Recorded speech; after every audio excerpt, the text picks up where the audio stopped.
Independent thoughts, independent life. This is Chad Benson. Happy Monday. National Napping Day, by the way. Make sure you take a nap. Over the weekend, things got uglier and uglier, continuing to do so over in the Ukraine. Mariupol, Kiev is being bombarded as we speak. It is not getting better, and it's only going to get worse. It is. It's only going to get worse for the Ukrainians at this point, for the Russian people, as the rest of us do what we can to fight a war of which we are not participating in a way that you would think, are we participating? Not really. What we're doing is we're doing everything we can to make sure they're outfitted in every way, shape, or form with everything they need to combat the invasion of the Russians. And it's somewhat working in the sense that they're having to ask the Chinese for economic help. Yeah, because it's getting ugly over there. We'll talk about that. Also, militarily, it's not going the way that they like. Even one of their foreign ministers came out and said, this is not going as fast as we thought. That's huge for somebody to come out who is currently part of the group to say that. It is. Here's the reality of it. It's going to get a lot uglier and a lot uglier. That's just it. It's going to continue to get uglier and uglier. The question is, how long can they hold on? There's a great article today talking about the only country that wins in this, at least the way they see it, is China. I don't see it that way. I don't see it that way at all. But China would love it if we went at it. That helps them. Biden is continuing to say over and over again, will not be part of World War III. The idea that we're going to send in offensive equipment and have planes and tanks and trains going in with American pilots and American crews, just understand, and don't kid yourself, no matter what you all say, that's called World War III, okay? Let's get it straight here, guys. Yeah, and he's continuing to say we're not going to do that. Well, you don't know if you're going to do that until the fact is that you're maybe forced to do that. Over the weekend, we saw what we saw when it comes to Russia and pushing the envelope. This is a very strong warning of what might come next. And senior officials I have spoken to say the fear really is that Russia might really test the U.S., might really test NATO, and hit some of that military equipment heading into Ukraine, but on the Polish side of the border. Yeah. And what happens then? And that's the other side of this. We've talked about it from the beginning. At some point, we know he wants to test NATO, right? You guys are all up there. You're buddy now. You know, it feels like, hey, you guess what? We're good, right? You know what? For a while there, we were all on shaky terms. We didn't realize how much we needed each other, but we're better together. We're better together. So they're like a band that all went their separate ways and realized afterwards they sucked. And they're like, uh-oh, you know what? We are better together. But the test is going to come. We've talked to Mike Lyons, our military analyst, who's going to join us later on in the program, that he will test. It's just when. And what does that look like? And can we as a nation, we as a group, not so much ignore Article 5, but not all attack at once to make it seem like, hey, it's the West versus Russia. Giving him continual outs is what people are hoping for. Here's the reality of it. At some point, he's going to test in such a way that there will be a line that's drawn. And all of us have to agree. That line is too far. Is it a tactical nuke? Which is a possibility. Is it chemical weapons that kill tens of thousands? Is that a possibility? We shall see. But if he goes and he decides we're going to fire into Poland, well, at that point in time, I think all bets are off, especially if the polls say, well, we have to go. 323-538-2423 at Chad Benson Show is your Twitter. Tweet at us, text the program. Meanwhile, back at home, inflation.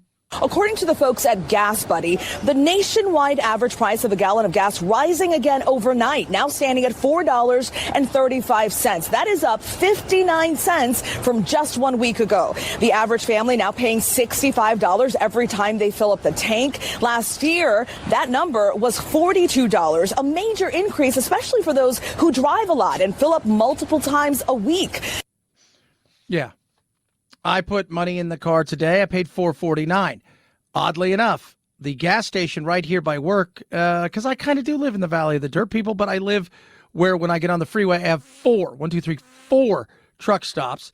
So diesel prices have gone up tremendously, as has a week ago. I paid $3.39. I paid $4.49 today, $1.10. The gas station here at work is $5 in Phoenix. $5. That's insane. People are trying to do everything they can to try to find a way to cushion the blow. Long lines at places like Costco as people try to save as much money as they can on gas. All of this coming on the heels of those staggering inflation numbers, up nearly 8% to a 40-year high, as you mentioned. Gas, rent, and food, the largest contributors to inflation, and it could get worse. The current spike in gas prices is not factored into these numbers. Yeah. Meaning we have not seen the war. I think there was 3 days of the war factored into those last prices that we saw when it comes to inflation. So 3 days. So imagine what it's going to look like a month from now. And it's going to be ugly. And they're doing everything they can to try to spin it, throw it in different directions. There's just not a lot they're going to be able to do. In fact, not only is it taking a toll, it's taking a toll across all portions of society, across all demographics. But the biggest toll are on non-white voters. Black women, Hispanic men report the highest levels of inflation worry among different demographics. By the way, Hispanic voters are moving more and more towards the Republican side. The black voters, I think, surprised a lot of people when it came to the last election for how many people did support Trump. All things considered, I think everybody thought, well, if it's one, it would be huge. But the reality is simply this. Nobody trusts the Democrats at all, and that's not going to change anytime soon, especially as we continue to see inflation through the roof. As you head towards a midterm that is going to, at this point, kick you straight in the grundle, you're trying everything, right? It's what is it? Oh, it's Putin's fault. It's Pooter's fault. It's Pooter's fault. It's always Pooter's fault. Last week, I continue to go back to what Jen Psaki and Ducey got into at the press conference. The president's statement blames the Putin price hike. Are you guys just going to start blaming Putin for everything until the midterms? Well, we've seen the price of gas go up at least 75 cents since President Putin lined up troops on the border of Ukraine. Last month, the statement didn't mention the Putin price hike. It mentioned inflation because of the pandemic. Why is that? Peter, last 2 years, there was a global pandemic. Everyone who's a global economist have all agreed that that has been the biggest contributor to date of inflation. Is that really true? Jonathan Carl. Although if you look at the numbers, inflation really started to rise almost exactly when Biden came in the White House. Now obviously, well, that argues my point, doesn't it? But look at this chart on gas prices just since February. If you look at it is a shocking increase that doesn't correspond. Can I just say that is an artificially low price that you're starting from, and when you do inflation adjustment, this isn't the highest price we've had in the last 20 years.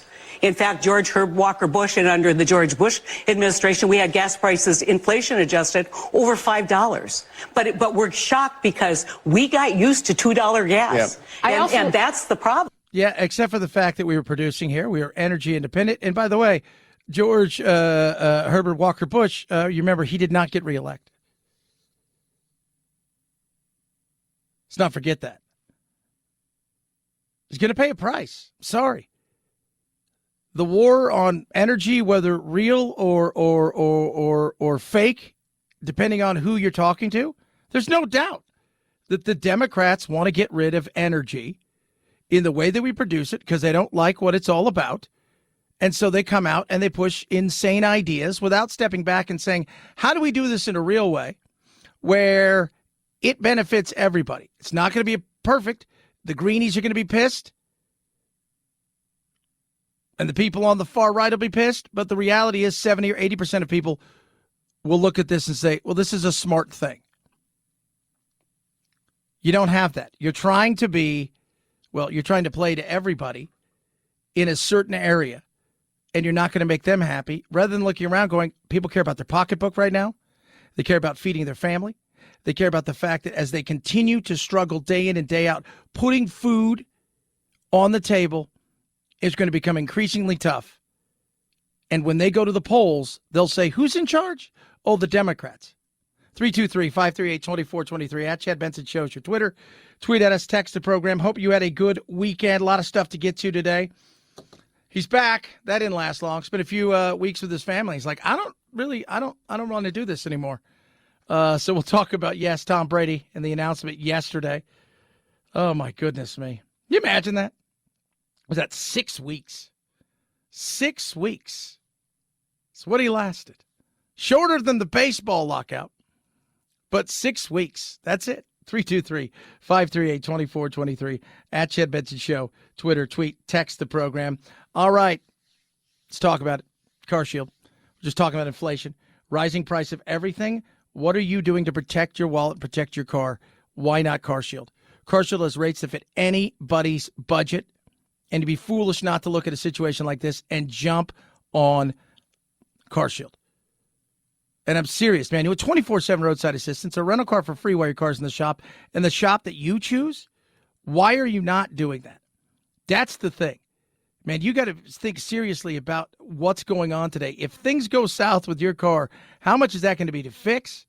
Especially with the rising price of not just parts, but also the rising price of labor. A million drivers trust Car Shield. Why not be one of them? That's what I want you to do. I want you to go to carshield.com/Benson. That's carshield.com/Benson. You're going to save 10% right there. Carshield.com/Benson. Saves you 10%. Or call 800-391-8888. 800-391-8888 to save 10%. A deductible may apply. Chad Benson Show.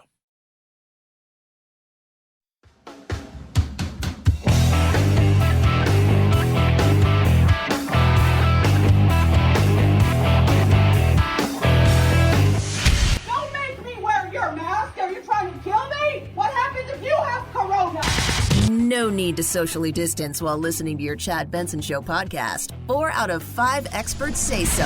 I'm a scientist. There is no corona. But hurry before they change their mind. You know they will. Chad's podcast found on iTunes, iHeart, Spotify, and wherever you find your favorite COVID-free podcasts. Oh my gosh. I kind of like it. I'm not going to lie. This is the Chad Benson Show. The truth is, Tom planned, I think, for a long time, won the Super Bowl, let's play a year and retire. And so that was the plan. He did it. And then all of a sudden, you get out there, and it's like falling off a cliff. You were the greatest of all time. Now you're not great at anything, let alone good at anything. And that's a shock to the system. Yeah, Tom Brady, unretired. A lot of people thought he would take a year off. A lot of pundits, a lot of people in, a lot of the people that you see on television week in and week out. Tony Romo said, I think he's taking a whole year off and then he's going to come back. He took 6 weeks off. 6 weeks and decided, I don't, these kids, this wife, she's hot, but. He was able to make the decision soon enough that the Bucs as an organization can still put together this plan for free agency and still put the pieces in place to make another championship run. So I guess all's well that ends well. Yeah.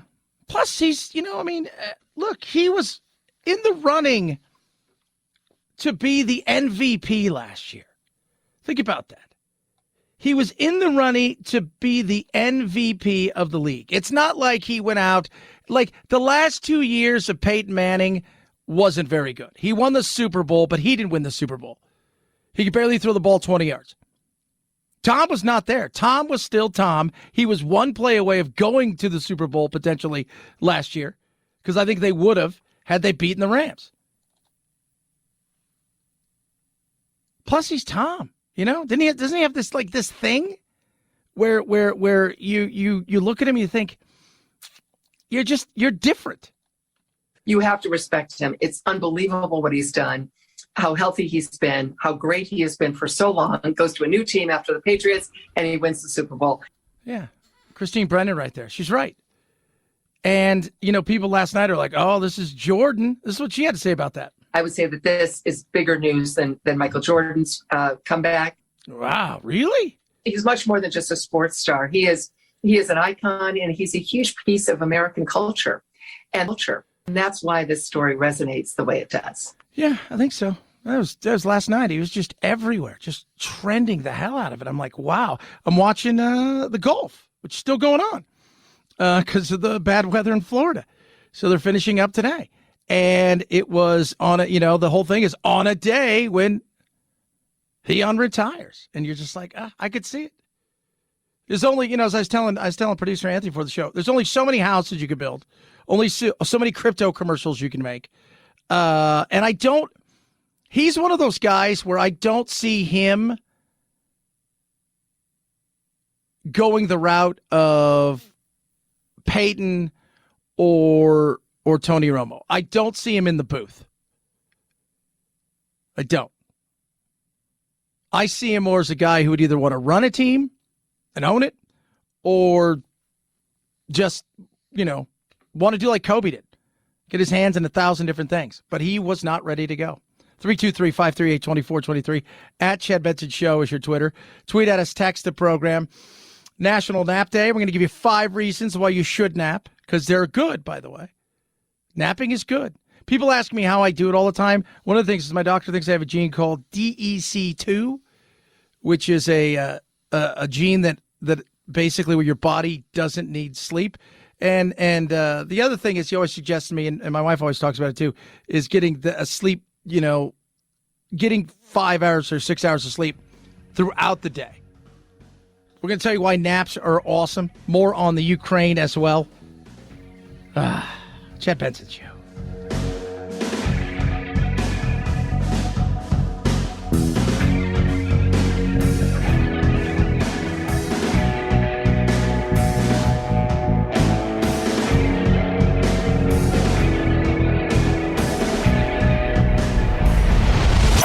The Chad Benson Show.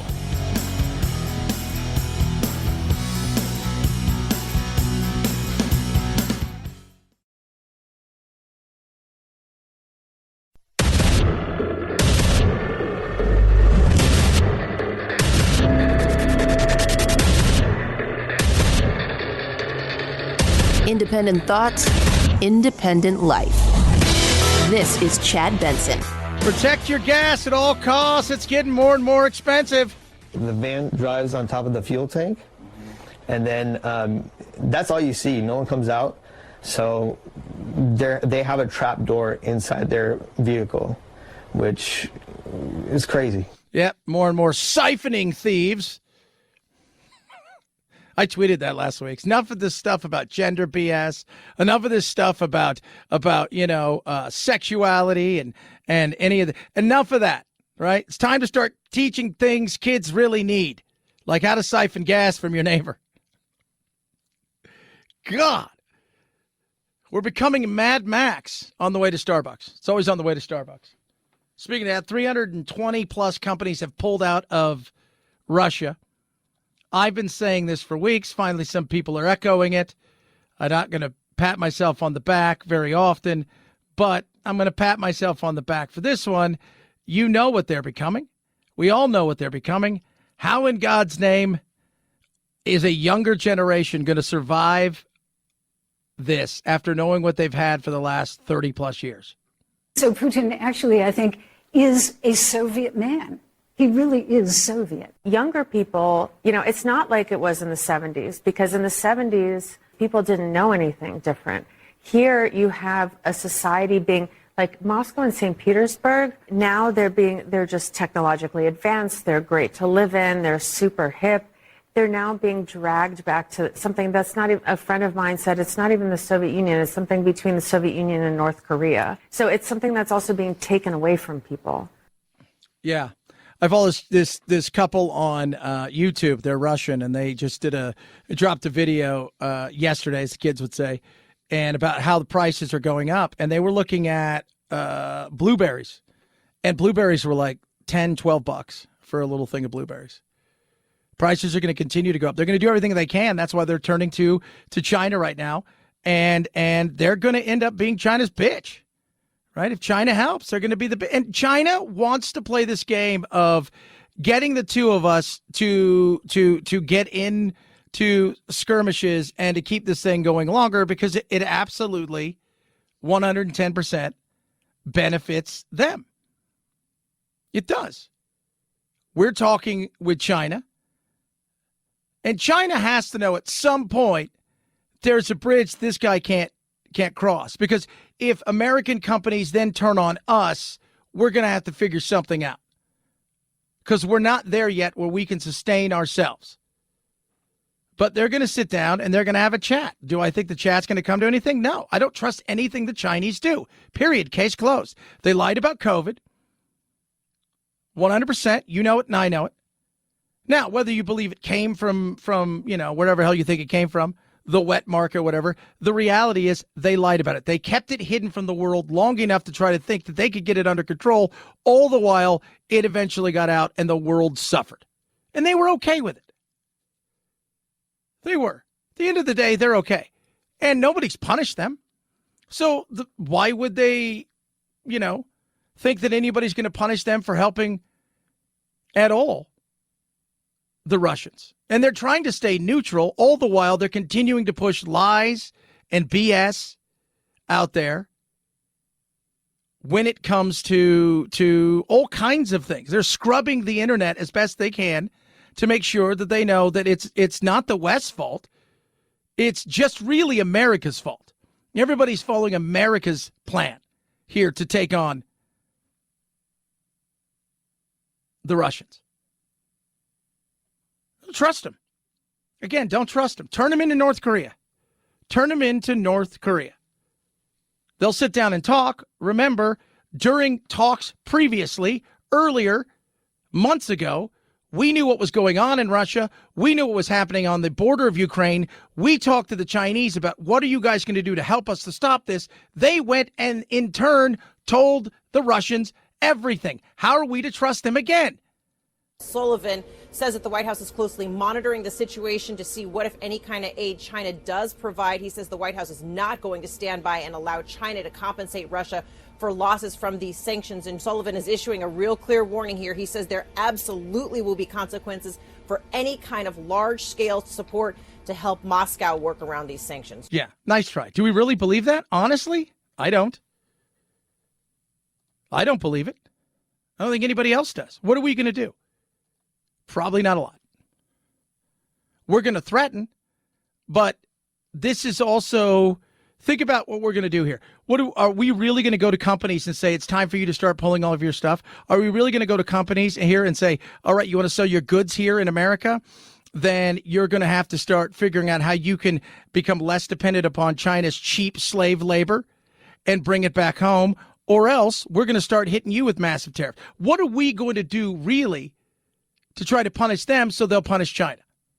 Probably nothing. I'd like to think we would. But I just don't see this administration at a time when inflation is going through the roof and people are struggling to pay their bills to go in and try to do something that would make inflation even worse potentially. 323-538-2423 at Chad Benson Show is your Twitter. Tweet at us, text the program. Love hearing from all of you. Today's National Nap Day, so you should take a nap. It's good. It's great for you. We lost an hour of sleep over the weekend. It's weird. Producer Anthony and I were talking about, we don't lose hours here in Arizona. Arizona stays the same. I think us and Hawaii stay the exact same. So we don't move. I think there's like one other part, like in a state that doesn't move. It's really bizarre. Like half the state moves, the other half. It's just so weird. It's stupid. We all can agree it's stupid. So for a lot of people, they worry about rise in heart attacks, less sleep, more crashes, et cetera, et cetera. So what do we do about it? Well, taking naps is a wonderful thing. I love a nap. Take a nap. I do. I try to take a nap at least once or twice a week. If you saw my studio, I actually have a big moon, like beanbag thing in here. And I'll go lay down usually 1 or 2 days a week and try to get anywhere between, 30 and about 60 minutes. They say 90 minutes is the longest you should go because if you get past 90 minutes, your brain starts to think it's actually in a function of actual sleep, like it's bedtime. So you don't want to do that. So what are some of the things? First of all, naps are great because they can charge your batteries, your brain's batteries. Beautiful thing, right? NASA-funded study of astronauts found that naps up to 2.5 hours long improved working memory performance. Boom. Now, they work on sleep deprivation, so getting naps when they can is probably very important. Number 2, the more naps you have, the better you are in lowering your risk of heart problems, including strokes and heart attacks. After tracking more than 3,400 people, ages 35 to 75 for slightly more than 5 years, researchers found that those who indulge in occasional napping once or twice a week for 5 minutes to an hour, 48% less likely than those who did nap to experience heart attacks, strokes, or heart failure. It'll help you get in shape. The more that you sleep, the better it is for your body to fight off cravings, which is a wonderful thing. For me, I noticed that the longer I go, because it's tough, because you got to think about this. I'm up at, like today, I left the house about 2:15. I was up at about 2 o'clock. I left about 2:20 this morning. So I'm not getting home till 7 o'clock at night. By the time my show finishes in the morning, I've been up for 7 hours.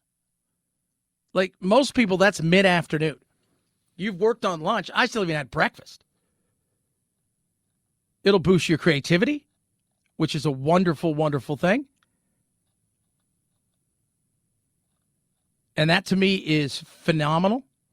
I like it. I feel good after my nap. And the other thing, and this is also very important, it just feels great, right? Isn't that nap? I used to always tell everybody, nothing in the world is better than taking a nap in the middle of the day when everybody else in your mind's like, everybody else is working. Everybody else is doing something. And you close your head and you have it on nice and cool. That's how I like to sleep. And you just go to sleep. And like the world's going on around you. But you know what? You're like, I'm going to relax. 323-538-2423 at Chad Benson Show. Your Twitter, tweet at us, text the program. I don't know if you guys saw this last week, but let's talk about this. This week, as the war in Ukraine intensified, access to Facebook and Instagram in the country was shut off, leaving only one source of information, TikTok. So on Thursday, the White House responded by holding a national security briefing with some of the nation's top TikTok creators. We take you now inside that historic meeting. Yeah, TikTok people were briefed last week. Nation's call in a time of need. Oh, yeah, sure. Hey, no problem. I'm 12. Our schedules are super flexible. Yeah, and we love White House. Cinderella. I also want to thank my press secretary, Jen Psaki, for having the vision to set this up. I suggested it as a joke, and then it actually happened. People are saying this is the first war fought on TikTok, which is tough for me because I'm the landline of presidents. Yeah, that did happen last week where they were all briefed on what is going on, I guess how they can help. We talked about it from the beginning that this is the first war, the social media war and TikTok war, where the battle is going to be raged in information and misinformation like never before. 25, 30 years ago, we didn't have access like we do now. We have access immediately to everything, from CRTVs to everybody out there in the field. Every single Ukrainian fighter and most of the Russian fighters have their phones and or they have somebody who believes that they are a journalist, and in some cases they are a journalist, and they're embedded with them, and they're sending pictures back simultaneously to their companies, but they're also tweeting them, and they're also TikToking them, and they're also Instagramming them. And that's the war that's being fought. And while that's going on, you've got positions like, this is the perfect example of the disconnect between a younger generation in Russia and an older generation. One only knows one way. The other has seen a younger world and has access to tons of stuff. Hi. You know, the media in Russia have been banned for 20 years. I mean, my father is 58 and he lives in a small village in the forest, and he doesn't use internet. So the only media he can read or watch, it's like a federal TV and the federal newspapers. So when I called him to tell what's going on in my city, he started arguing with me, and he told me that no, everything is not like you are talking about. So in reality, Russia is not bombing you. Russia is making special operation. It's peaceful, and they're trying to kick out the Nazis government from your country. Yeah.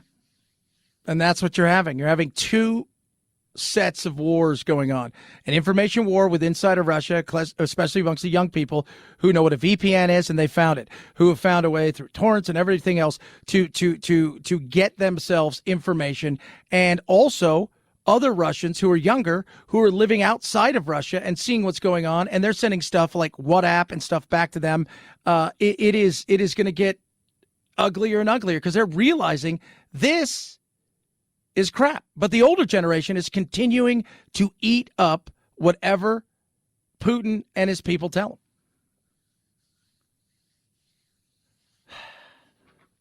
That's why they got the TikTokers out there. I love that guy. Jason Derulo. That's all the guy does the entire time. 323-538-2423. At Chad Benson Show is your Twitter. Tweet at us. Text the program. Love hearing from you. Rough Greens makes any pet food better. My dog Doodle. Bouncy. Happy. And alive. I don't know what else there is to say. Right now, Rough Greens wants you to try their Canine Vita Smart before you even buy it. It's ruffgreens.com/Chad. You go there. They're going to send you back for free. You cover the cost of shipping. It's that simple. It really is. And it is awesome. Like Omega 369, probiotics, all this, vitamins, vegetables, minerals, all this incredible stuff. You sprinkle on top of their food, brings their dog's food to life, and you watch what it does with their hips. You watch what it does with their joints, their digestive tract, as well as many other things, including their energy. You will not be disappointed. Try it before you buy it. ruffgreens.com/Chad, or call 800. Right? Simple as that. Better just go, because I want you guys to go to ruffgreens.com and see Doodle. He's still alive. Right? Go see Doodle. I always tell everybody, go see him. He's there. There's a picture of him. ruffgreens.com/Chad. Try it before you buy it. Chad Benson Show.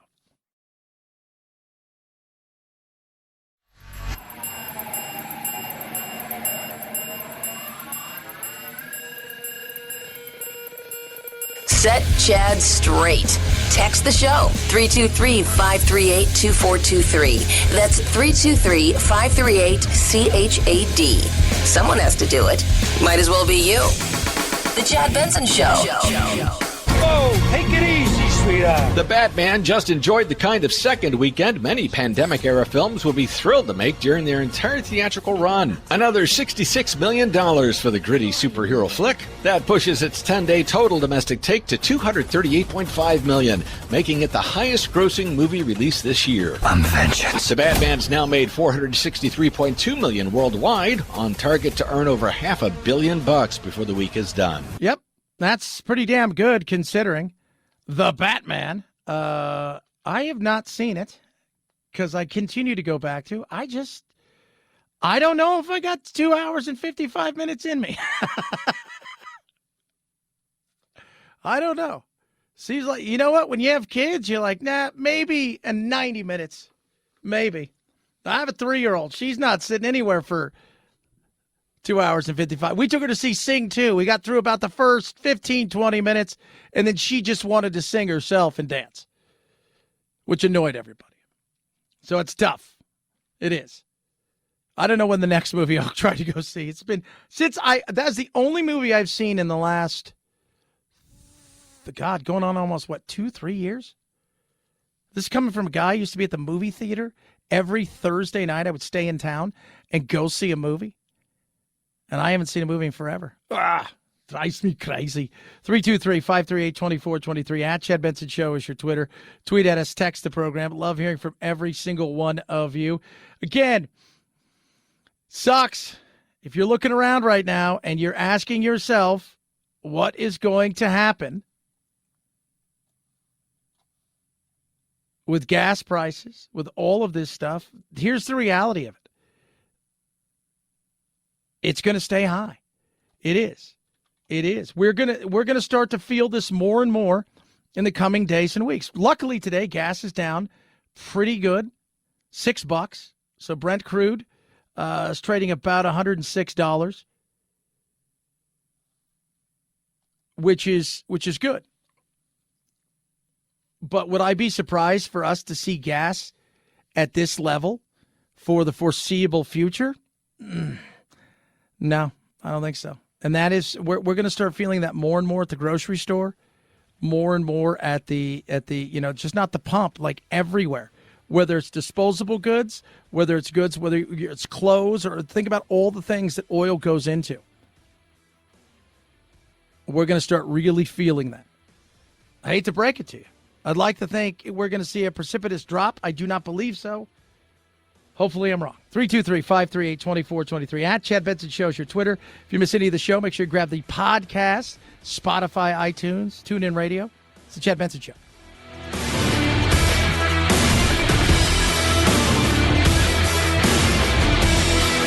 This is the Chad Benson Show.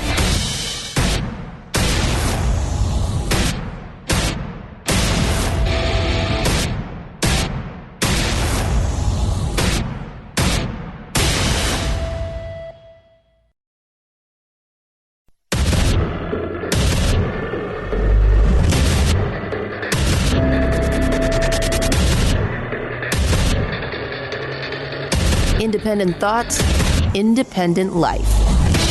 This is Chad Benson. Heading to week 3 of the nightmare in Ukraine. I know a lot of people have been making, well, it's only because they're white people. No. Ian Bremmer talked about that last week. You don't know, he has follow him on the old Twitter, NBC. But yeah, a lot of people have talked about it. Look, why it matters, and this isn't about suffering, right? Like people in Yemen, people of Afghanistan, Syria. It's not about whether or not their suffering is lessened because of this. This global impact is so massive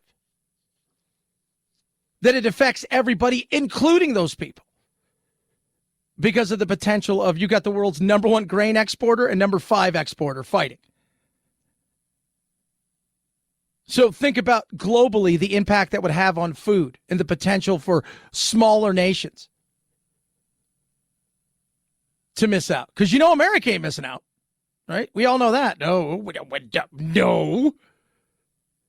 So this is a global conflict. And if you just want to look at it from the strictly war point of view, one of these SOBs has nuclear weapons, and the fear is he would use them.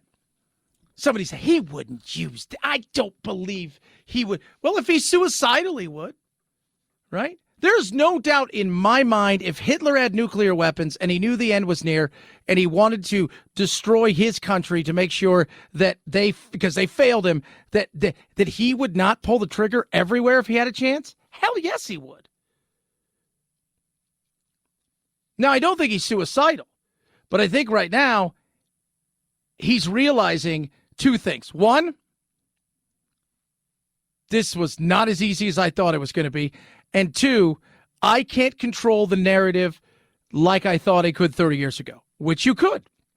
20, 30 years ago, you can control the narrative much better. When the genie got out of the bottle, which was social media, that narrative was never going to be the same because anybody can control it. Whether it's the earth is flat to January 6th to UFOs to Pfizer and the vaccine to, yes, we're trying to kill a bunch of Nazis. No, you're actually not, because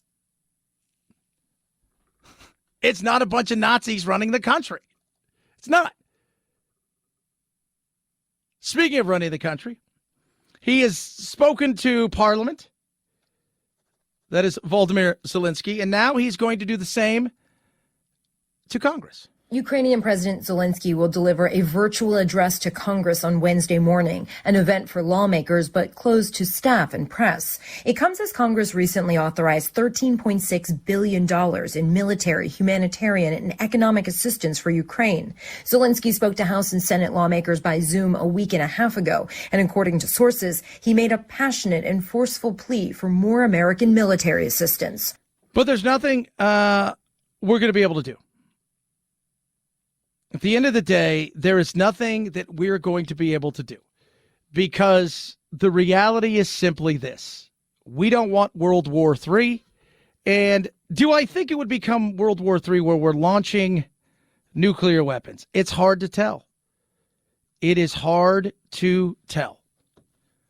But I do know this, if we get involved any more than we already are, I think there's a potential. Biden spoke about that. The idea that we're going to send in offensive equipment and have planes and tanks and trains going in with American pilots and American crews, just understand, and don't kid yourself, no matter what you all say, that's called World War III, okay? Let's get it straight here, guys. Yeah. World War III. Now, they are getting pummeled right now. Kharkiv is getting pummeled in a major way. Mariupol is continuing to get pummeled. And, of course, they're trying to make moves as best as possible into Kyiv, but they're finding out that they are running into, quite frankly, something they didn't think of. It's a buzzsaw. It is. It's an absolute buzzsaw at this moment in time. Do I think eventually they can come out on the other end of this, the Ukrainians? I still think that, I go back to the old adage of, what Stalin said, which is eventually quantity becomes quality, meaning you have so much that the manpower is the thing that will eventually get you over. You'll look at, Stalingrad and all the battles that the Russians had. It was just the fact that they were going to run out of bullets, right? If you've seen the movie 300, they said, "We'll shoot so many arrows in the sky, it'll darken daylight to nightlight, to night." And they said, "Well, then we'll fight in the shadows."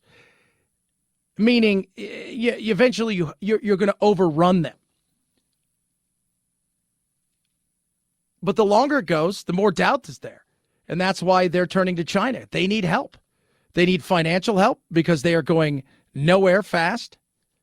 320 plus American companies have pulled out, not to mention countless others from around the globe. They're going back to the dark ages of things they don't have, but now knowing the things that they did have, which psychologically is going to kick them in the grundle, especially a younger generation. Meanwhile, back home, we are looking at gas prices continuing to go up.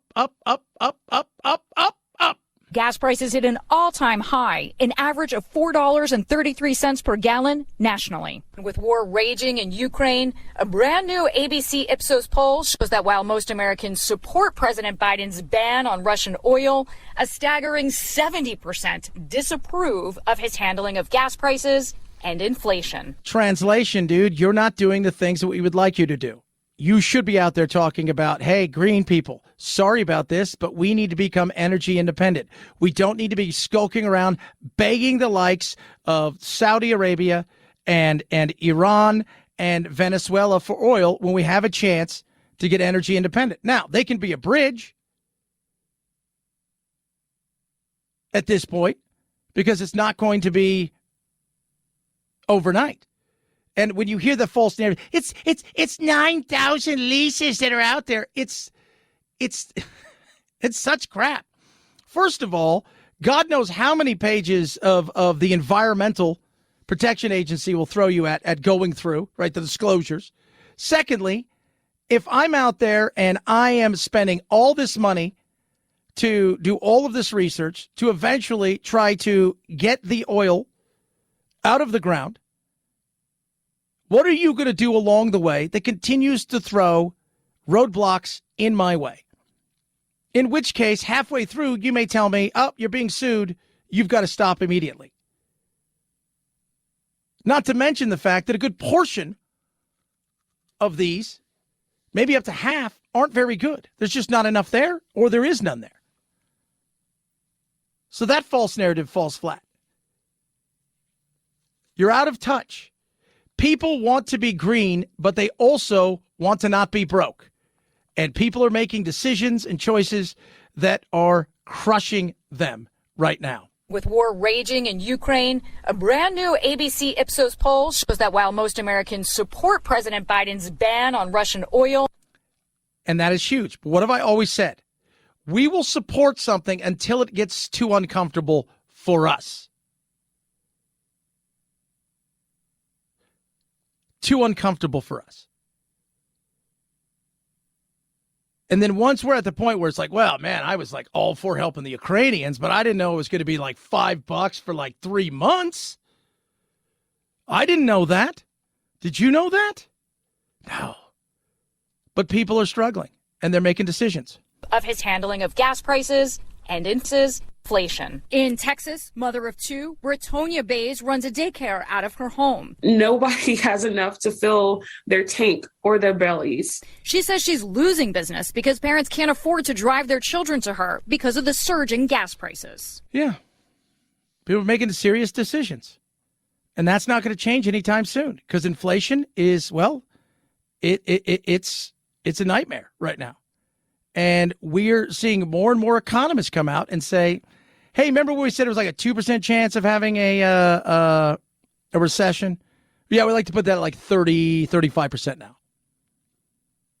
So if you coupled inflation potentially with a recession and the consumer price index is really starting to crash. And to me, that's the most important thing that I look at is how do you and I view the economy? If we view it as good, right? We're more apt to get out and spend. We're more apt to do several different things without the fear. If we see it start to go south, we get a little nervous. That's not good. And if it really starts to crater and we have no confidence, well, what do we stop doing? We stop spending money and expect this week money to get more expensive because we should have a rate hike. All that being said, times aren't as bad as that, but that's just the reality of where we're headed at this moment in time. Do I think we're going back to 2008? No. But do I think we're going to have a slowdown? Absolutely. And think about when they were printing all of that money over the last several months, even the last couple of years. We had a supply chain issue. Then we printed a ton of money. It's caused some hyperinflation. We have rents too damn high. Now we've got gas prices going through the roof. And the thought of being able to go in and manipulate some of these interest rates in hopes of slowing some stuff down, well, they didn't count on the potential of there being a war. So there's going to be some issues. But I think if we hold on and we ride it out, I think towards the end of the year, early next year, I think we're going to be in a much better position. But it's going to be a tough year. 323-538-2423 at Chad Benson Show is your Twitter. Tweet at us, text the program. Love hearing from you. Tough year is one thing. You know what else is another thing? Being tough on your body. Don't do that, right? Too many of us out there struggled with trying to get fit, and we've done it through crazy diets. Don't do that. Calibrate. Let me tell you why they're different. First of all, comprehensive doctor-guided metabolic reset. What's that do? Goes in, tells your body through FDA-approved medication that you should be, hey, it's okay to lose weight. I'm not going to freak out. Because when you start to lose weight, what happens? Your body starts to freak out and thinks, something's happening here. We should slow down because we can't lose this weight because it's comfortable. Well, the reset with this, it's awesome. So you get FDA-approved medication. You're going to get a one-on-one video coaching, in-app tracking, community members like you talking with Calibrate, doctor visit to talk about how making small lifestyle changes and the FDA-approved medication will do massive wonders for you. FDA-approved medication. Let me tell you something. on average, well over 20% of the body weight earliest Calibrate members have lost. Think about being 20% lighter today. It's easy to fit in your schedule. And right now, I want you to try it. Get $50 off the one-year metabolic reset when you use promo code CHAD at joincalibrate.com. That's $50 off when you use code CHAD at joincalibrate.com. Joincalibrate.com. Use code CHAD to save $50. Chad Benson Show.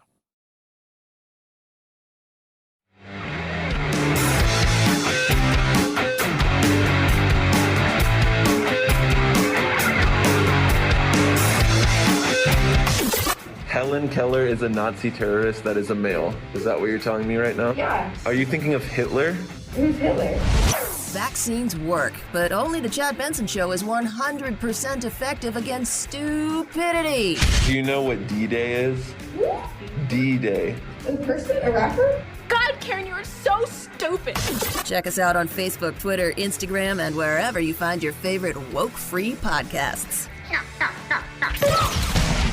This is the Chad Benson Show. 5, 4, 3, 2, 1, 0, ignition, liftoff. Now it's time to find out what's trending. What's trending? Yeah, what does that mean? I mean something, right? Like it's trending on the old internet. What's trending? Let's find out what's trending upon the old interwebs as we head into this beautiful Monday. Remember, it's National Nap Day. Alec Baldwin giving interviews and essentially blaming the cinematographer for her own death because he's a clown. Can we all agree? I think we can agree on that one. 100%. March Madness is trending. The brackets are out, so be prepared to not pay attention at work on Thursday and Friday. Tom Brady is trending because, well, he unretired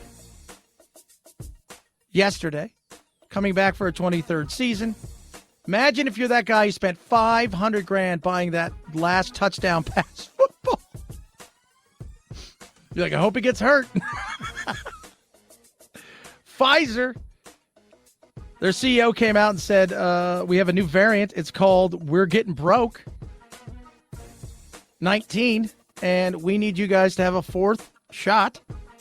And I'm not quite sure everybody's buying that one. Head over to Google. Tom Brady yesterday, the most searched thing, followed by NCAA brackets. And William Hurt, the great Oscar-winning actor, kisses Spider-Woman, passed away. Apparently had pancreatic cancer. Quietly at his home. He was 72. He hated the limelight. He liked to act, but hated all of the things that came along with it. All of them. Pete Davidson, Kanye West are feuding. Pete Davidson's getting ready to go up on the old phallic one. That's Bezos' rocket ship. I got to be honest with you. I don't know if until this thing's sorted out with Kim and Kanye and him, I don't know if I'll be riding on a rocket ship. I'm just, because he's Kanye, and that's all I'm saying. Because he's Kanye. Bracketology is trending. Former President Obama's tested positive for COVID. And CDs, compact disc, for those youngsters who have no idea what that is. For the first time in 2 decades, sales have risen for CDs. Is CDs the new vinyl? Ooh, that's a good question. Is CDs, are they the new vinyl? Because vinyl was the hip and cool thing for a while. 323-538-2423 at Chad Benson Show is your Twitter. And, of course, trending on both of them, what's going on in the Ukraine. Mike Lyons, our military insider and analyst, is going to join the program, talk about what's happening over there, how ugly it's going to get, and where does it go from here. Straight ahead, Chad Benson Show.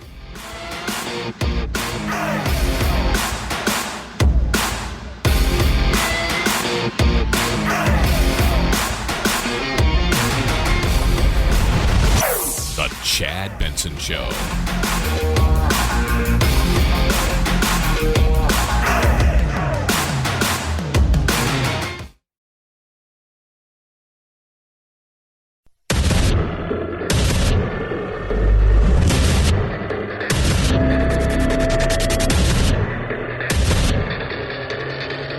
Independent thoughts, independent life. This is Chad Benson.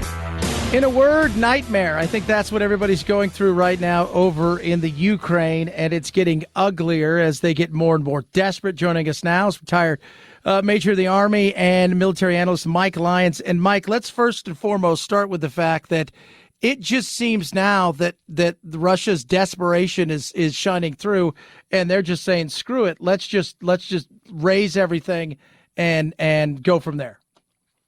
Yeah, I think that's apparent. That's really what they're trying to do. Part of things we've seen them do in the past with Aleppo in particular in Syria. No one actually saw it. We saw the result of that.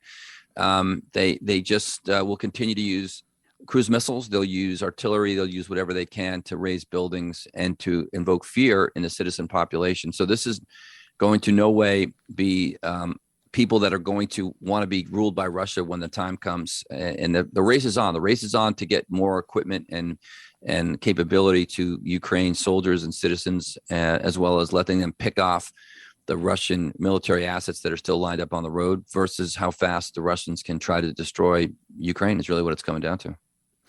So let's talk about that. They seem desperate. They're turning now already early in this, what you would think is just heading into our third week. And they're already reaching out to China for more and more help. And we heard that we're going to put some sort of don't you do it China scenario on this. But the reality is China's going to help them, don't you think? I don't think so. I think China might kind of pocket veto or ignore this. I think that that might be a bridge too far. They're pretty cognizant of how this is playing out in the real world right now. I think that China will, the fact that the Russians are even asking for logistical and military support now puts them on the side. And this is not the side of history that China wants to be on. The conversation that has to take place between the United States and China is just that if you start supporting Russia here, if you don't get them on a leash, then we're going to start sanctioning you. This is going to be something you're going to be responsible for. So I don't think so. I think they'll try to delay. They'll do what they can. I don't see them helping the Russians here. Well, I just look at it. I think maybe, again, goes with the, financially, they'll buy a bunch of crap maybe that they don't need at this moment in time. I don't even know what they would send them militarily wise. I can't believe that Russia is this weak, but it goes back to what you and I have talked about is those oligarchs robbed all of that money that came through there and built subpar half-ass stuff, and it's not working. Right.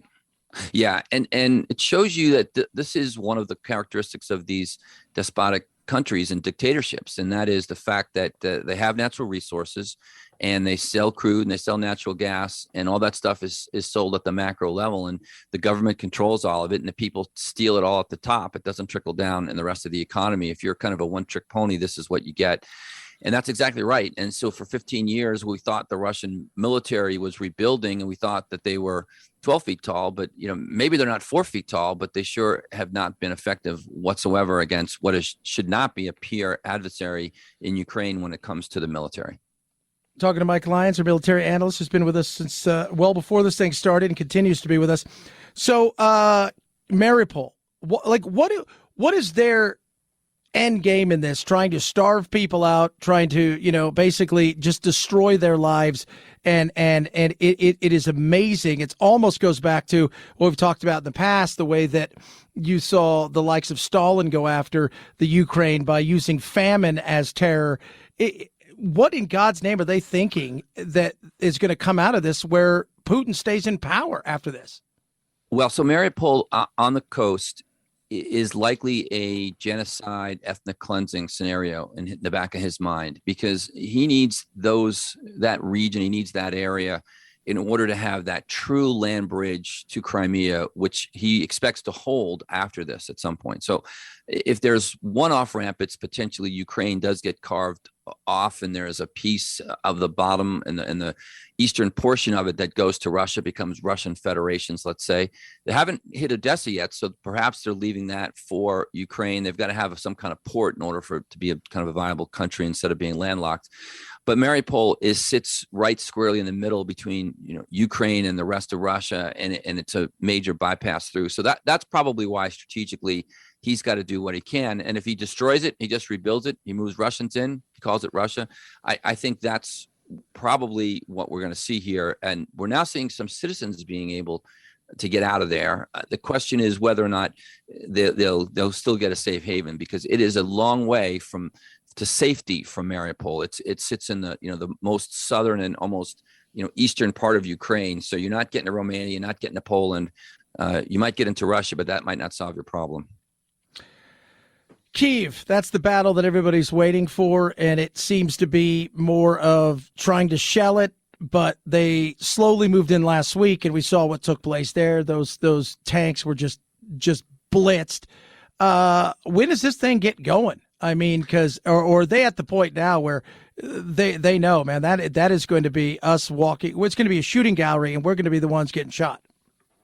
I think that Russia will try to send, let's say, a few tank platoons inside of Kyiv, try to get in there to claim some kind of propaganda victory. But the Ukraine military has done a superb job, and the civilians there, defending that in depth. Every day that goes on, they do a better job at it. Hedgehogs, other displacements. I saw pictures of buses as used as obstacles now. They are doing everything they can to make it difficult for them.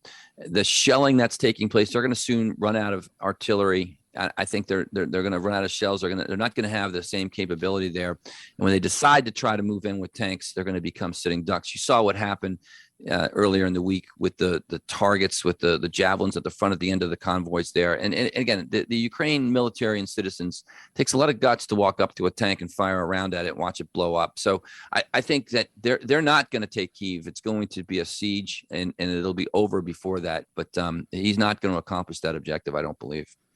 Talking to military analyst Mike Lyons. Martha Raddatz brought up today, as has several other people, it was very close into hitting some of the supply lines.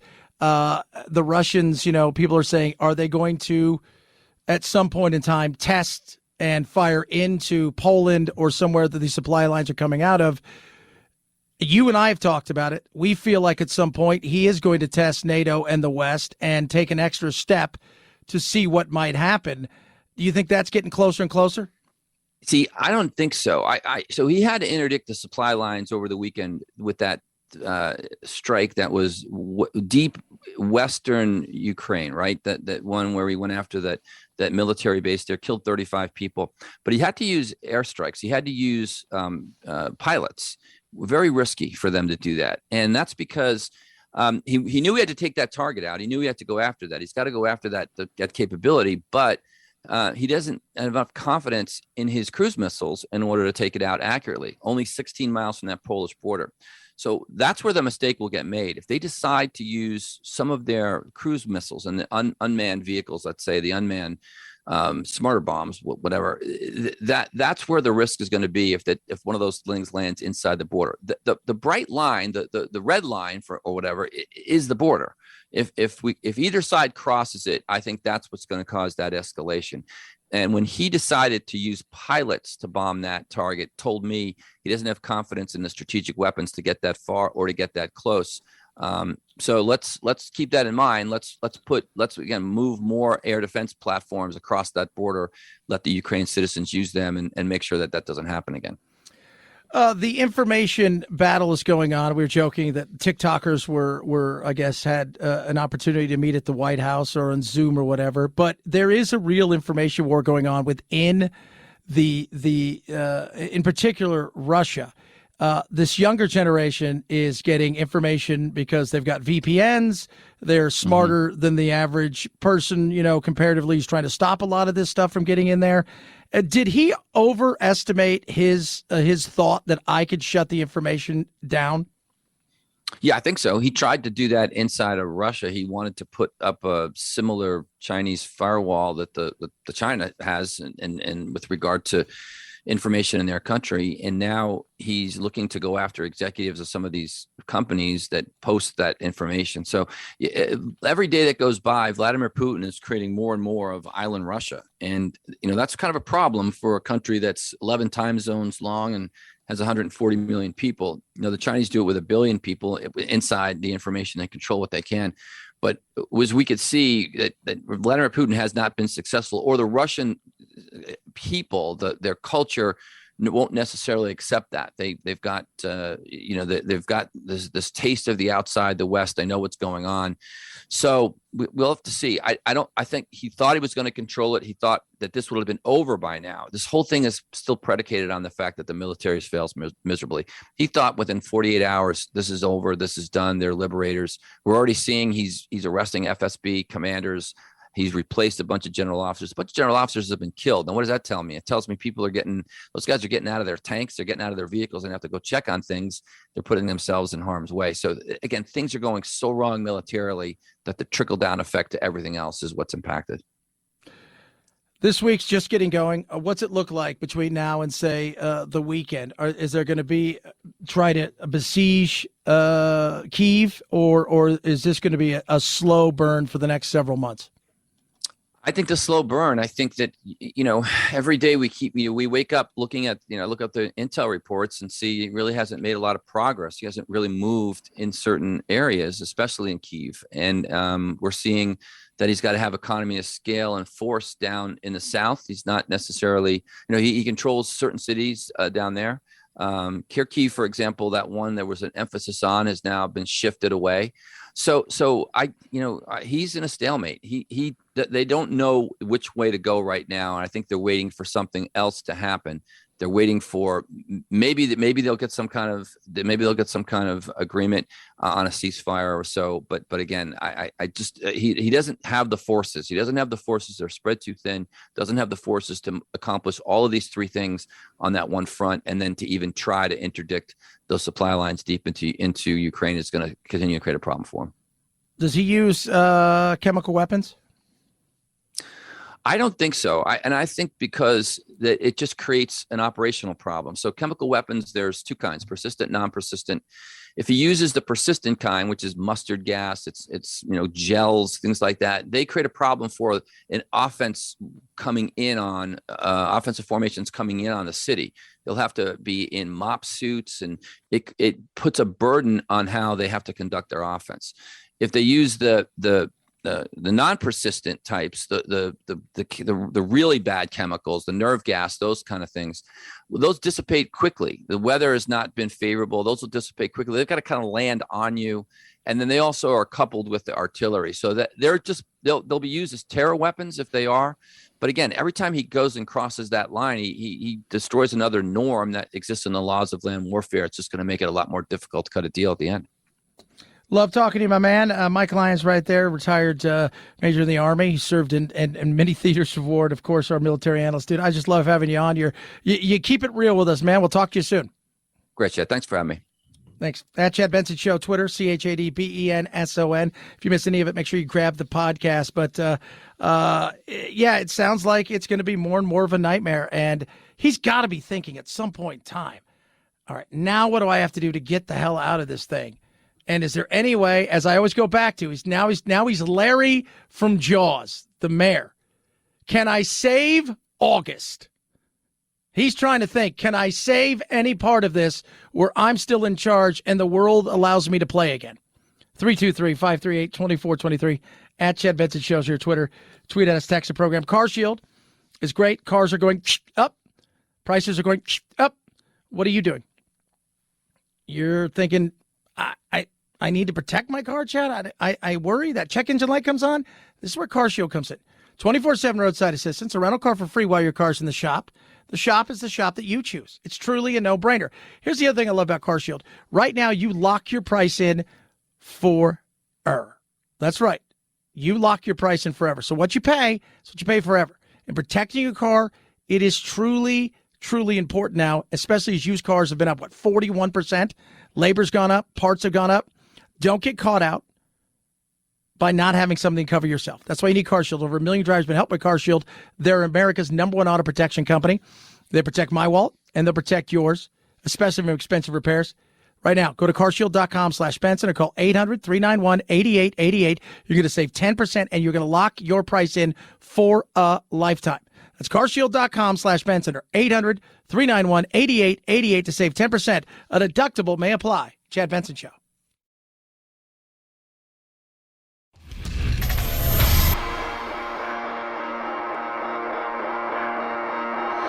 Welcome to Chad. No, not the country. The institution.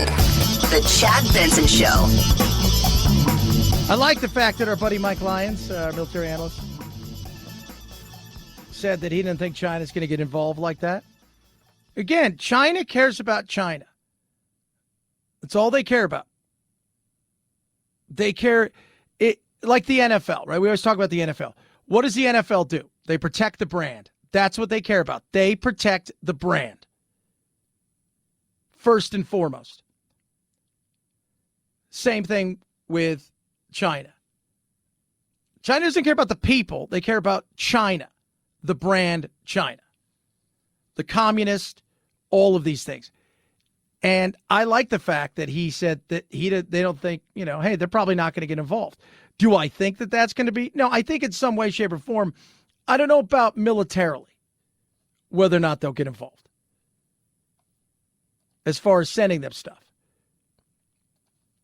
But I do think they're going to continue to buy stuff from them, and they're going to continue to feed them stuff as we go and talk to them over and over again and say, dudes, this is what's going on. You guys need help. And they're going to run and tell Russia because it helps them divide us while they continue to do what they do.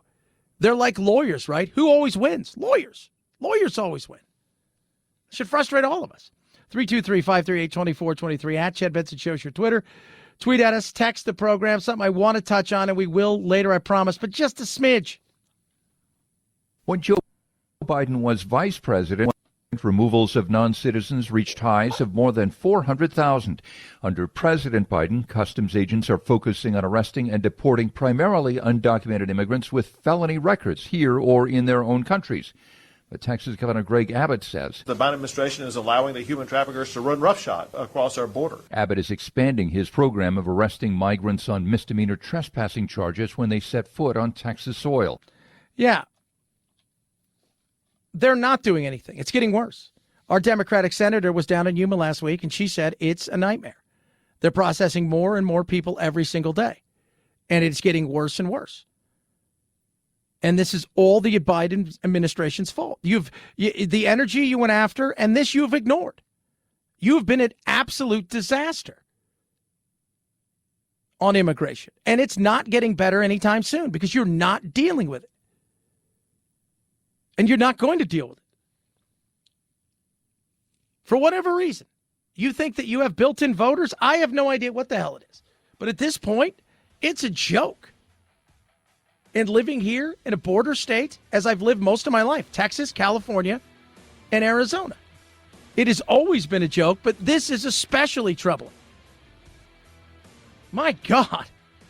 Like, it is easier to get into Poland than it is America.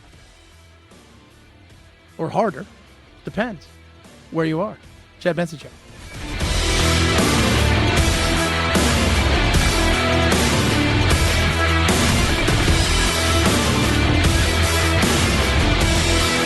This is the Chad Benson Show.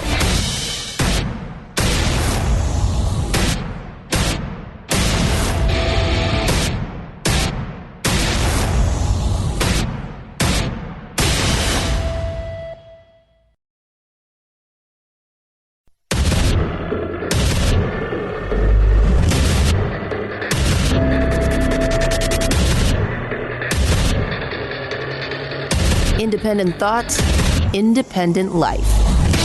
This is Chad Benson. You guys remember coronavirus? Yeah, me either. It's been a while, right? It's like, what? Saw the CEO of Pfizer's like, you guys, we should probably get another shot. Yeah, probably. Fourth shot should be necessary due to waning immunity. I don't think people are paying attention. I just don't. I don't think they're paying attention. And I don't think they're going to be paying attention tomorrow either. I think they're paying attention to the fact that gas prices are through the roof. I think they're paying attention to the fact that there is a war with a potential madman with a nuclear weapon. And we haven't been this close to nuclear war in my lifetime. I'm 51 years old. We had the Cold War. We were never close to going to war. We weren't. It was a standoff. That's what it was. And it was who could survive the standoff, and we did. People are paying attention to that. They are not paying attention to coronavirus. They're just not. What if there's another variant? Have you even heard anything about the coronavirus lately? I mean, I'll be honest, I haven't heard a lot. I haven't. There's still some stupid things out there. Case in point, I found this to be super interesting. This is so stupid. So I just want to remind everybody that you can go watch a Brooklyn Nets game and be unvaccinated. You can be unvaccinated and play against the Brooklyn Nets. You cannot be a Brooklyn Net and unvaccinated and play, but you can't be a Brooklyn Net unvaccinated and watch. All right? Kevin Durant is not happy about a lot of this stuff. It's ridiculous. Like, I don't understand it at all. I mean, it's a few people in our arena that's unvaxxed, right? Like, they lifted all of that in our arena, right? So I don't get it. Yeah. I think nobody gets it. There's unvaxxed people in this building already. We got a guy who can come into the building. I guess, are they fearing our safety? I don't get it. No, you're not supposed to get it. Yeah, we're all confused. Pretty much everybody in the world is confused at this point. Early on in the season, people didn't understand what was going on, but now it just looks stupid. So hopefully, Eric, you got to figure this out. Talking to the mayor, right? Remember, this is the mayor who last week said, hey, look, 4-year-olds have to wear a mask. And 5-year-olds, your older brothers and sisters, they get to do something different. Because they're older. Okay? That's the science that you have? That's the science. Yeah. Stupidity. So be prepared for your 4 shots coming anytime. I've had both my shots and a booster. I'll be honest. I tell everybody the vaccines work. There's no doubt about that. Were there a lot more problems? Absolutely. Did the media shut people down? 110%. I think we could realize that there was a lot of things that went into this that wasn't good in the way that it was handled and the battle that is, and misinformation and disinformation. It's like what we're seeing right now with the Ukraine. I mean, we talked to Mike Lyons last hour, and if you missed any of it, please grab the podcast. I think he's our military analyst. The guy's brilliant. And I asked him the question of simply, hey, Putin bit off more than he could chew, thinking he could stop the flow of information. And he's like, oh, absolutely. Absolutely. He's completely underestimated a younger generation in understanding how to get information because their friends don't live there, right? Their friends have left. Some of them have stayed home. The VPN world, the virtual private network, they've worked ways around it.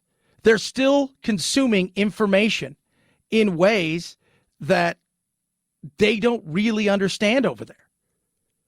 And so while they're talking to 40-somethings, or really 60-somethings, 70-somethings, who don't have access, the younger generation gets it. Information is absolutely so important. Fighting a war, what's going on with coronavirus for the last 2.5 years, and the battle that's gone on there, from January 6th to presidential elections to finding what's real, what's not real can be a huge pain in the ass. It can be. And it's good to know that we're not the only ones dealing with this stuff. Case in point, a Russian son who's in the Ukraine talking to his father who lives in Russia. Hi. The media in Russia have been banned for 20 years. I mean, my father is 58 and he lives in a small village in the forest, and he doesn't use internet, so the only media he can read or watch, it's like a federal TV and the federal newspapers. So when I called him to tell what's going on in my city. He started arguing with me, and he told me that no, everything is not like you are talking about. So in reality, Russia is not bombing you. Russia is making special operation. It's peaceful, and they're trying to kick out the Nazis government from your country. Which is a bunch of crap, you know, and I know it. It is.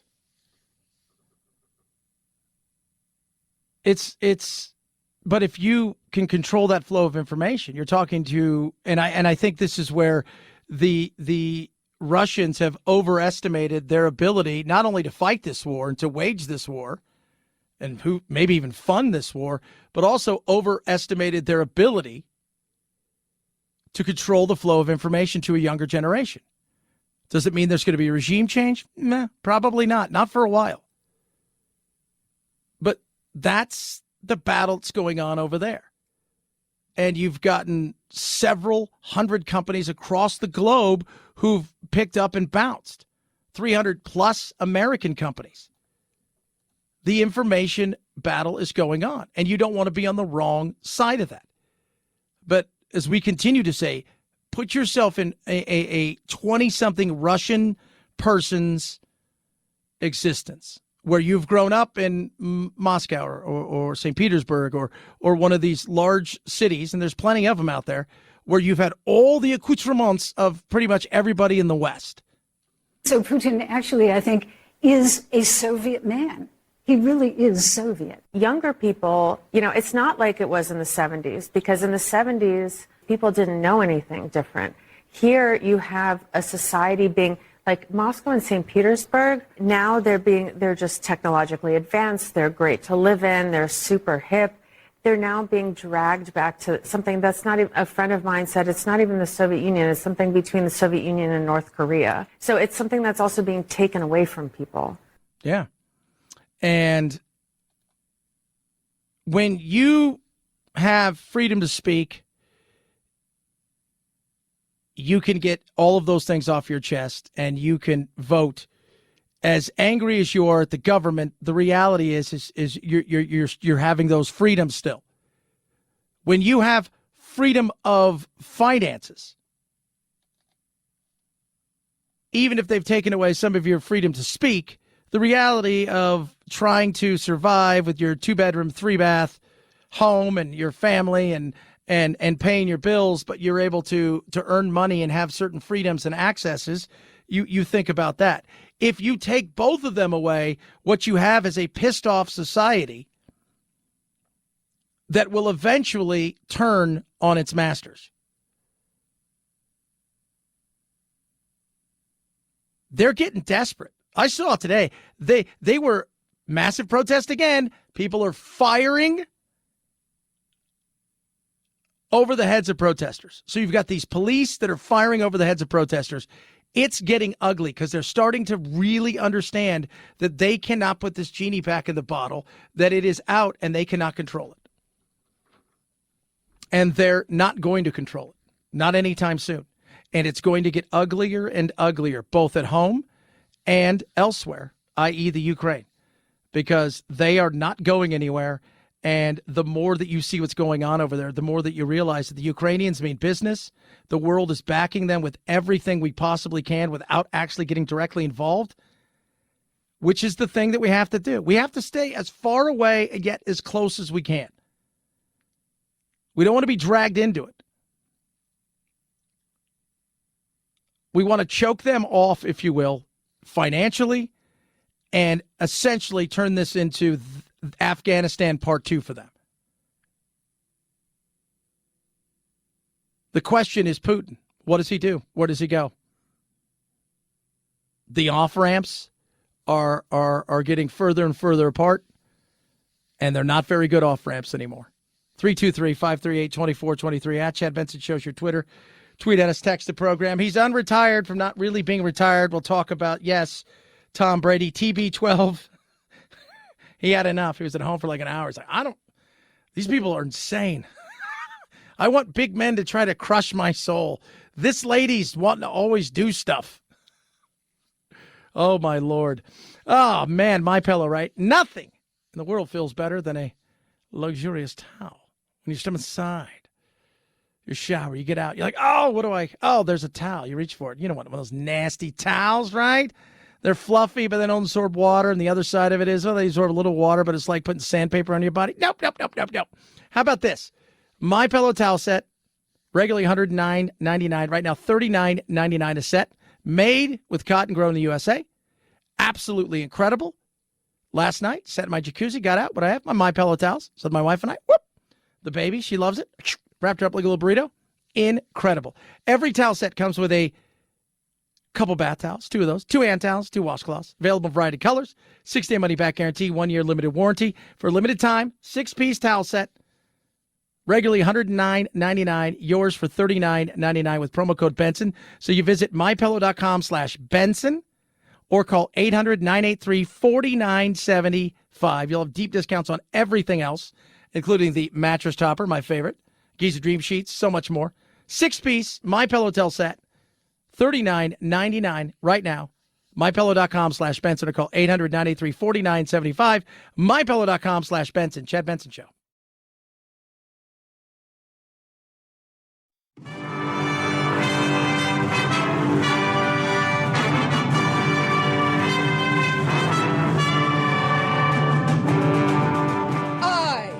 To be free. I am not a terrorist. I am not Antifa. I am not a sex slave that wears masks. Don't be a cutie pie.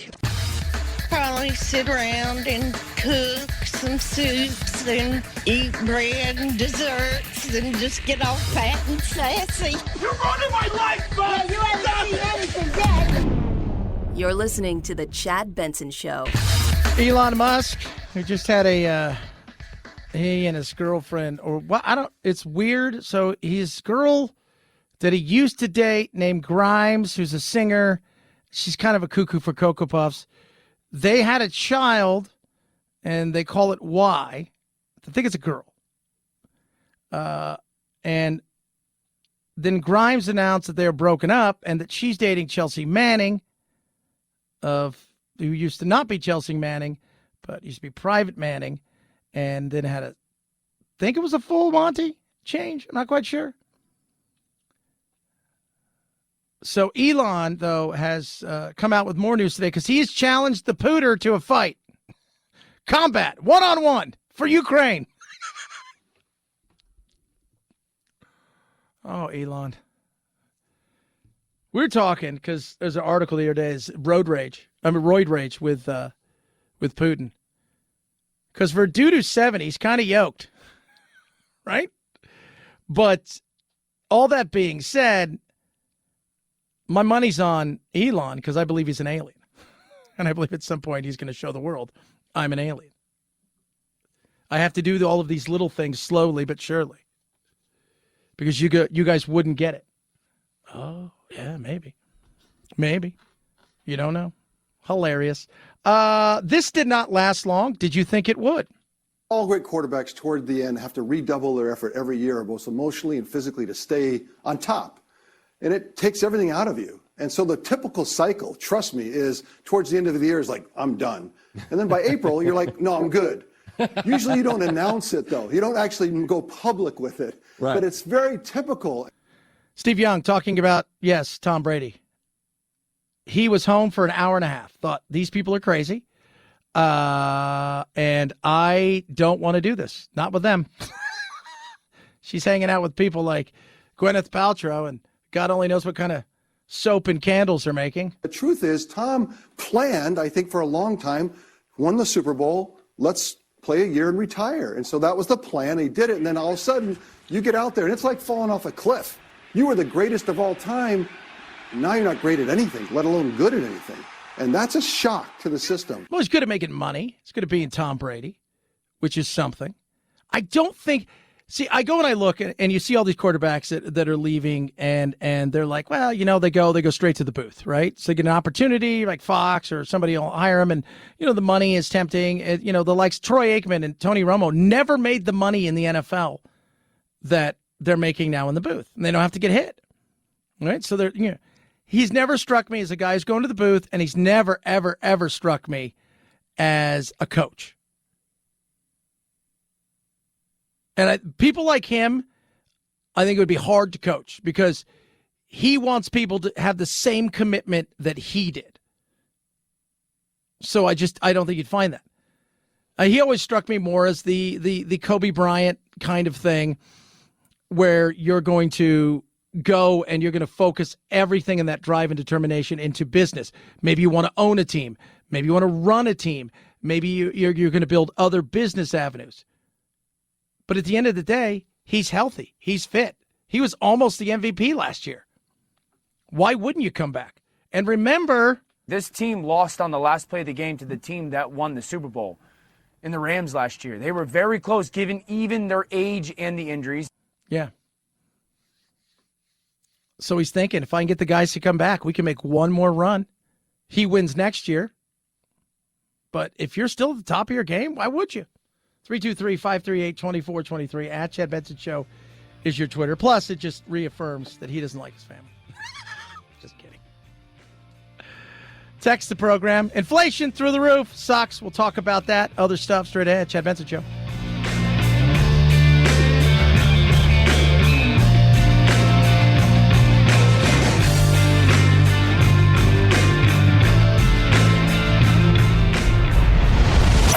The Chad Benson Show.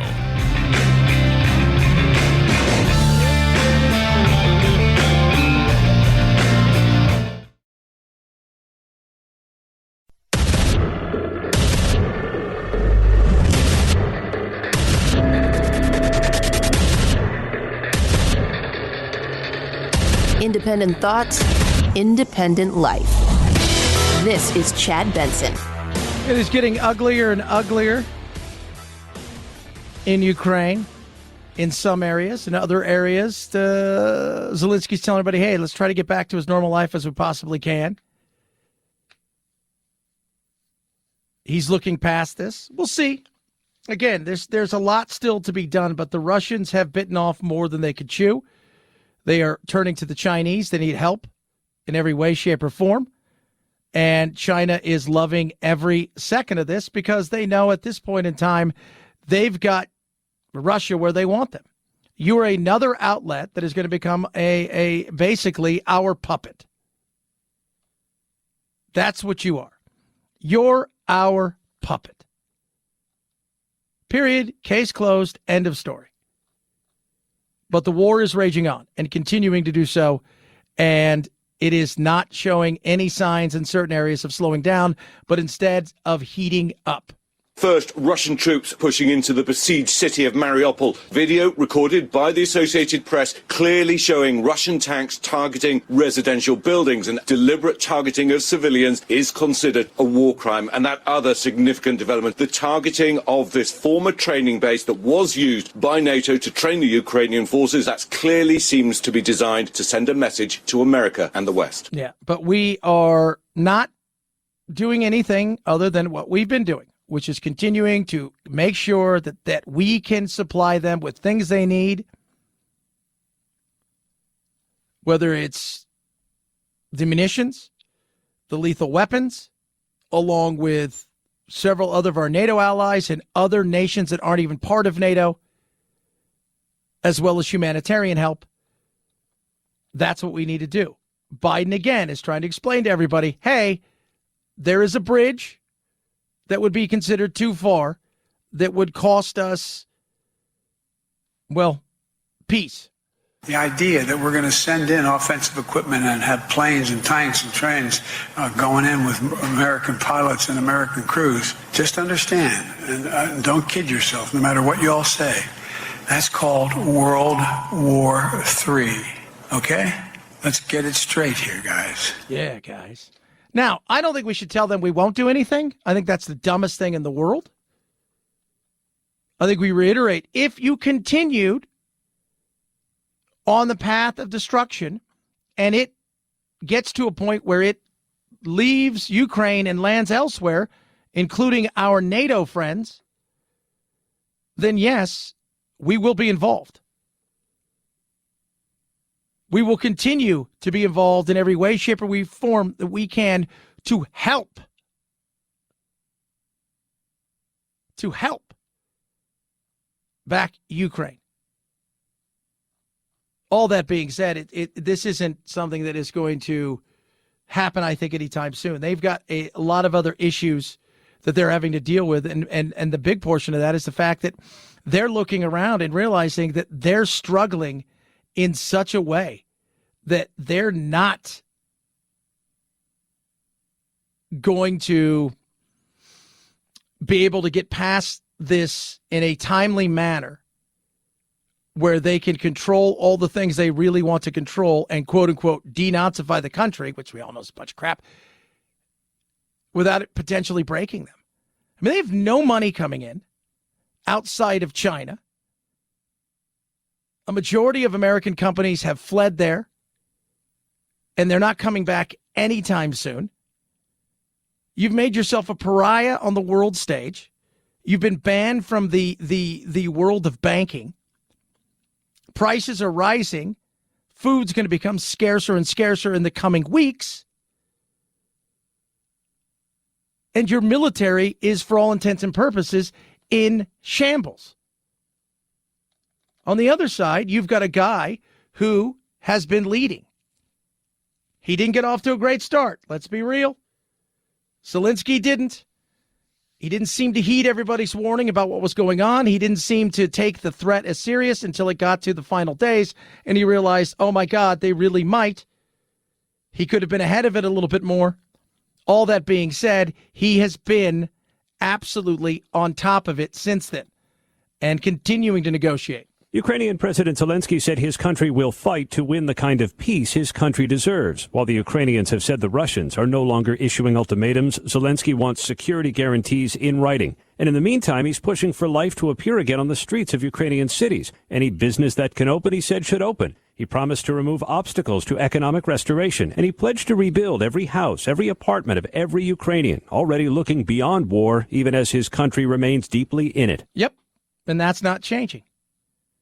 I don't think you see what he's been through, a dozen, maybe more attempts to get him. He was seen yesterday in the hospitals with his soldiers and the people that have been injured, handing out medals. He is leading the way you're supposed to. Absolutely. And he knows the world can't get involved the way they want to. He knows. He absolutely knows that we would all like to look over at the bully and beat the crap out of him, kick his ass. But he also knows with the bully comes the bully's toys, and that could be far worse for the world. He is going to speak to our Congress. He's already given a Churchill-like speech to the Brits. He'll have a chance to give a speech that is memorable to our Congress this week. Ukrainian President Zelensky will deliver a virtual address to Congress on Wednesday morning, an event for lawmakers but closed to staff and press. It comes as Congress recently authorized $13.6 billion in military, humanitarian, and economic assistance for Ukraine. Zelensky spoke to House and Senate lawmakers by Zoom a week and a half ago, and according to sources, he made a passionate and forceful plea for more American military assistance. And that's what we need to do. Continue to reaffirm our support, do what we possibly can, make sure that Poland and everybody else has all of the things that they need money-wise, and that's what we need to do at this moment. If it crosses a line, which God knows it feels like at times they're trying to do something and push. This is a very strong warning of what might come next. And senior officials I have spoken to say the fear really is that Russia might really test the U.S., might really test NATO, and hit some of that military equipment heading into Ukraine, but on the Polish side of the border. We'll see. Mike Lyons, who we spoke to earlier, if you didn't get it, grab the podcast. You will enjoy it. We spoke to him in the second hour, and he said, look, they flew planes and hit those targets because, as he puts it, they don't trust their quote-unquote smart bombs to be smart. And they don't want to run the risk of shooting something that does land in a NATO country like Poland, destroying and or killing soldiers, people that are just, collateral damage, and they can't run that risk. at this moment. And I think he's starting to realize, too, that we cannot get into that kind of battle right now with the United States. And I still don't think there's going to be nuclear war, at least not anytime soon. God willing, never. But could there be, a chemical issue where he does something horrific? The possibility is there, especially if he gets more and more desperate. 323-538-2423 at Chad Benson Show's your Twitter. Tweet at us, text the program. Love hearing from all of you. It is crazy. It's nap day. So if you need to take a nap, you can. I think it's a law. I don't know. Maybe. Should be a law. It's National Napping Day. Naps are wonderful. Naps are incredible. They can do great things for you. They charge your brain. Wonderful thing. They do. Second thing they do is they help you with creativity. They're awesome. They're great for your health, heart, and your weight. The more you sleep, the less you eat. Throwing things out there. Just want to remind you guys that, especially because we're stressed out. Why are we stressed out? Have you been to the gas station? According to the folks at Gas Buddy, the nationwide average price of a gallon of gas rising again overnight, now standing at $4.35. That is up 59 cents from just 1 week ago. The average family now paying $65 every time they fill up the tank. Last year, that number was $42, a major increase, especially for those who drive a lot and fill up multiple times a week. Yeah. So last week it was $3.39. $3.39 last week for me on Monday. It was $4.49 this morning. Where I get off here as I come into the studios, I think it was $3.65 last Monday. They're always a little bit more expensive because they're right by the freeway, and they're in the center of Phoenix. And today it was $4.95. So we're going to be feeling that in the coming days and weeks because, as I've talked about, the lagging indicator is we look over and we see what's going on and we'll see, oh my God, prices are going up or down, this, that, and the other. It's not instantaneous. Kind of like go back to the coronavirus, if we must, where you see the rise and spike in cases, but the deaths don't change or the hospitalizations. You'll start to feel that a little bit later. It's the same thing here. Same thing for inflation. As we head into the crazy world of inflation, know this, only 3 days or so was in this last inflation report. So it went up 0.8 of a point. Only 3 days. That's going to change tremendously in this next report when it comes to inflation. Would I be surprised to see us at 10? I would not. 2, 3, 4 points. So we're going to raise rates this week, and inflation is through the roof. And continuing to go and go and go. With no signs. What do you do if you're Biden, right? I mean, honestly, I don't want my president to fail. I don't like a lot of his politics. I think he's all over the place. And like, why did we elect a senile man? I think we can all agree with that at this point in time. But the reality is what does he do? Because this isn't it, whatever this is. You are poorest on the border. Afghanistan was a mess. We're no longer energy independent. We're now energy dependent. You're having to go to people that you really shouldn't have to go to try to get more energy. You are trying to please the green.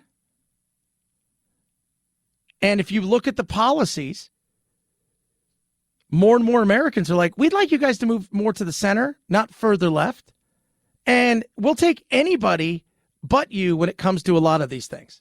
That is not a recipe for a midterm success. All that being said, the Republicans are who they're running against, so at any given time they will snatch defeat from the jaws of victory because, as we know, politicians are not the sharpest. 323-538-2423 at Chad Benson Show is your Twitter. Tweet at us, text the program. New sponsor, absolutely amazing. Let me tell you. Eden Pure. Now, just to let you guys know this, I have lizards. We all know that. But we have my father-in-law passed, and mother-in-law asked us to move in. We did. It's awesome. We're all together. We have our house up the street we've put up for sale, and we have this giant house, and they smoked. Eden Pure sent me their amazing, incredible thunderstorm, and I thought, okay, we'll see how this goes, right? So I get this thing, right? It's an air purifier. Within 24 hours, our house smells like it's brand new. You can't smell anything. Did it with my lizards. You can't smell anything, right? Litter box does not matter. These things are insane. Right now, I want you to save $200 on the Eden Pure Thunderstorm. You're going to get 3 units, right? This is what I want you to do. Code CHAD3. Proven oxy technology, destroys viruses, odors, mold, much more. Over 150,000 sold. Sends our O3 molecules, they say, which seeks out and destroys odors. I don't know what it does, but it's amazing. I know it makes the house smell delicious. Right now, save $200 on Eden Pure Thunderstorm 3-pack. Get full coverage for your kitchen, your office, your bedroom, anywhere you want. You're going to get rid of the odors. It is awesome. Go to EdenPureDeals.com. Put in code CHAD3, save $200. That's EdenPureDeals.com. Discount code is CHAD3. Shipping is free. EdenPureDeals.com. Use that discount code CHAD3. You won't be disappointed. Chad Benson Show.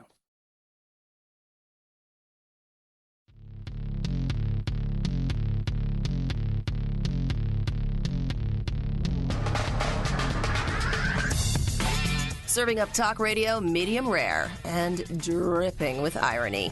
It's Chad Benson. The reason why Russia's so pissed off about this and thinks they are justified to invade is because Ukraine used to be part of the Soviet Union, which fell 30 years ago, and now Ukraine wants to join NATO. And this makes Russia crazy. Look, it's like Russia is Kanye. The Ukraine is Kim Kardashian. NATO is Pete Davidson. It just drives Russia crazy. Yeah. Pete's going to space on the 23rd on Phallic 1. That's Bezos' rocket ship. Do you think aliens would look and go, what the hell is that? Oh, look, they're trying. That's so cute. By the way, speaking of aliens, UFOs, California, #1 in America. They're the UFO capital of the U.S. 15,072 sightings reported in the Golden State. Florida, half of that, they're #2. Third is Washington State. Texas comes in 4th. New York, 5th. Arizona, 6th. Finishing off top 10, Pennsylvania, Ohio, Illinois, and Michigan. Opposite scale, North Dakota and South Dakota. Between them, barely have over 600 sightings. Wow. The Longhorn State, that's Texas, had been the record leader in the clubhouse for quite a while, with California, Ohio, Michigan trailing. But this year, it's just been a spectacular year. Speaking of that, it comes after the Pentagon was unable to give explanations to 143 sightings of unidentified aerial phenomenon, or UAPs. Oh, my God, they're here. Yeah. There's even been reports in the Ukraine of a blue orb that is floating around, and apparently it's on the Ukrainian side. I keep telling everybody, you guys think so, but it's not. I've seen Predator. I know how this works. It goes to areas where there's war, and it just kind of fits in. 323-538-2423 at Chad Benson Show, your Twitter. Let's wrap it up today. What are we talking about? Ukraine. Crazy, nuts, violent, awful. Russians still suck.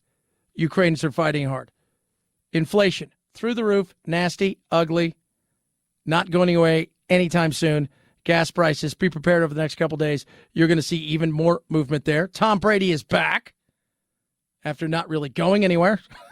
So bizarre. That weird thing that has happened.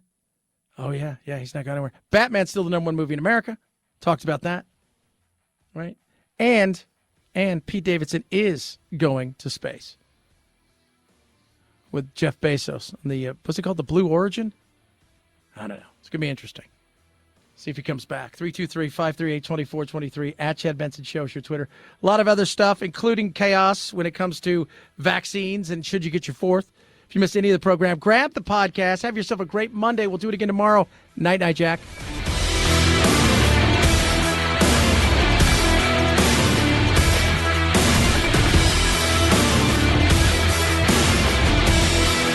This is the Chad Benson Show.